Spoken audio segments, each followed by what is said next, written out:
Hi everyone, I'm Harry Cicma and welcome to our New York City headquarters. We're back for yet another episode of World Tennis TV. And now joining me, a very special guest, the great Randy Walker, one of the legends in PR throughout the United States, also a former Division I player for the University of Georgia Bulldogs, and the tournament director for the Vero Beach Futures professional event in Florida, which was one of the great futures tournaments in the world. So Randy, thanks for joining us on the broadcast. How's everything going thus far, and how did the event go in Florida this year? Yeah, thanks, Harry. This year in Vero Beach, it was the 30th anniversary of this $15,000 entry-level professional tournament in Vero Beach, the Marty Fish Children's Foundation Tennis Championships. This is the entry level. This is where players get their first start in professional tennis. A lot of players win their first ever ATP point, get their first ever professional paycheck.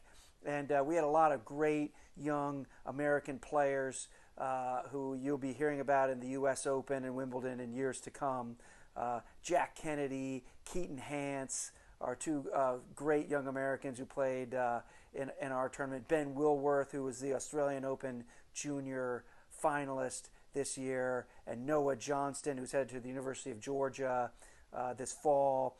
He and Ben actually got to the finals of the French Open doubles junior championships. But 30th anniversary of this entry-level pro tournament, and next year it's going to be really exciting because we're changing venues. We're going to be playing our tournament at the Sea Oaks Beach and Tennis Club May 4th through May 10th. And this is one of the most beautiful settings in all of tennis. And no doubt our tournament next year is going to be regarded as the greatest futures level, entry level tournament that was ever held. Just a beautiful setting, very much supported by the local community. We're going to have 350, 400, 500 fans attending our tournament daily, which is pretty much unheard of at this level of tennis. So for those who want to see some great entry-level professional tennis or in the Vero Beach, Florida area, May 4th through May 10th, definitely come check it out. It's probably going to sell out, actually. So go to martyfishchildrensfoundation.org and get information on how you get tickets, box seats, and sponsor this event, which benefits children in Indian River County, at-risk children in Indian River County, Marty Fish Children's Foundation, so it goes for a good cause. And we talk about rivalries on the Pro Tour. There's nothing like Carlos Alcaraz and Jannik Sinner right now, the two players to beat on the ATP Tour. What are your thoughts about that matchup in men's pro tennis? Yeah, I mean, that Carlos Alcaraz, Jannik Sinner rivalry is on fire. I mean, this is the new Federer and Nadal.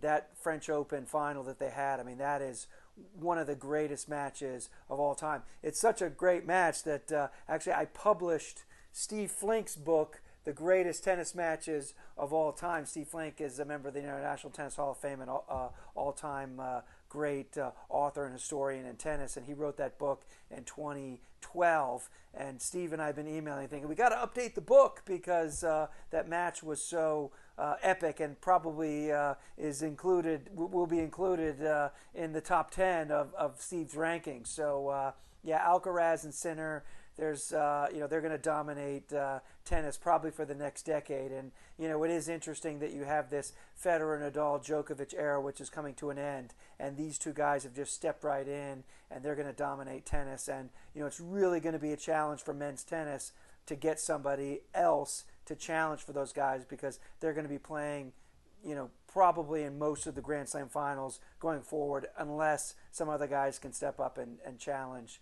them for supremacy in men's tennis around the world. And also women's tennis is fantastic. Coco Gauff, Irina Zabalenka going head-to-head. They have a rivalry brewing. What are your thoughts on that matchup on the WTA Tour? Yeah, Sabalenka and Gauff, they certainly have a budding rivalry. They had that amazing French Open final that Coco Gauff won over Sabalenka. And there was a little bit of friction there when Sabalenka kind of didn't really give credit to Coco for the win, kind of saying more that she played badly in the conditions.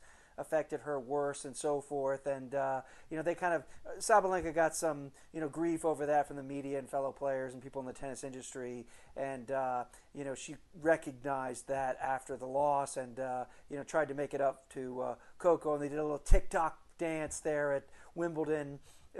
Prior to the championships there to kind of show that they're cool with each other and so forth. So they're two of the top women players. It's not quite the Chris Evert and Martina Navratilova or Monica Seles, Steffi Graf rivalry. I mean, they certainly have to play a lot more times to be on that level and play a lot more times in major finals. So that was the second time that they played in a major final. Coco winning both times at the U.S. Open final and at the French Open final. So we'll see if it becomes more of an epic rivalry down the road. But certainly both players are very interesting to watch and big fan favorites. And New Chapter Media has been a great success, your company, and WorldTennisMagazine.com. And of course, you've written a number of books and you've helped other people author publications. So tell me about some of the books that you're working on and what to look for in the world of Randy Walker.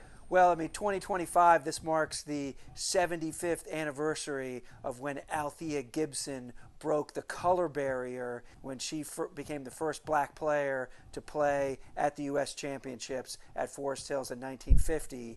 And I republished Althea's autobiography, which is called I Always Wanted to Be Somebody.